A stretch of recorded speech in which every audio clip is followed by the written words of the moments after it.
اعوذ بالله من الشیطان الرجیم بسم الله الرحمن الرحیم. زه اقبال حسین، سابقه تحصیل ممبر یونین کونسل بازار رستم، تاسو ته مخاطب یم او د ټول نه مخکې زه د عمر بای شکریا ادا کوم چې دوی راغلي او موږ له ټایم راکړو. زموږ په دې ملک کې پیر چافیر الله طرف نه یو آفات راغلی، سیلاب، چې پای کې زمونږ بونیر علاقه پیر بابا، قادرنگر، بشونه او د خوا د چغرزي دا پکې ډیر زیات متاثره شوي دي، چې په دغه کې جانی مالی ډیر نقصان شوی دی، چې پای کې کم از کم 350 نه زیات کسان دا شهیدان شوي دي او په دې کې دغه زخمیان دي. د دغه شهیدانو دپاره موږ دا دعا کوو چې الله پاک ته دای مغفرت نصیب کی او الله دې د هغې پسپندګانو له صبر جمیل ور نصیب کی او الله دې په باندې دا سخت اسانه کی. ډیر سخت حالات دي،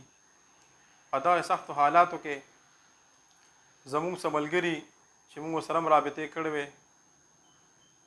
د اسلام آباد دي، چې پای کې یو سید شهریار دی، یو پکې قاسم دی،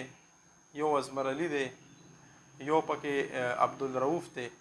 چې د ملګرو په تعاون باندې په مرسته باندې هغوی موږ سره ډونیشن وکړو، چانده مو کړه او پای کې د هغه سیلاب زدګان او متاثرینو لپاره موږ څه د راشن بندوبست وکړو. پای کې زمونږ د کپړو بندوبست کړو، پیزار پکې مو، کمبلې وغیره پکې مو وې او دغه سامان مونږ هغې ته ورسو ومړو. دغلته کې په پیر بابا سلطان وس کې زمونږ خدایي خدمتګار، زمونږ مشران، زمونږ د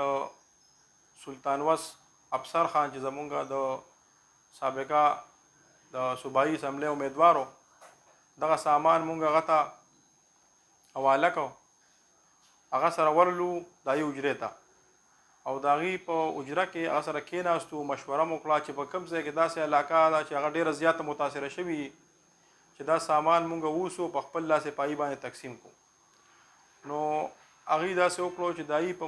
هغه کې مرګتیا په مرسته باندې هغې مونږ له یو کشر راکړو، د هغې تره زوی و وکیل صاحب چې هغه مونږ سره لاړو، هغې موکیله مونږ ورلو، په کوڅه کور په کور وګرځېدو. هغه لکه مونږ وکتله ډېره زیاته متاثره شوې ده چې پای کې د کاروباري لحاظ سره وګورئ د پیر بابا بازار چې کوم دی دا مکمل د خاورو شګو نه ډک دی، د ډېر زیات د هغې چتونو پورې اوبه راغلې وې، کاروبارونه متاثره شوي دي، دغسې چې کوم دی کورونه پکې ډېر زیات ډیمیج شوي دي، را پرېوتي دي.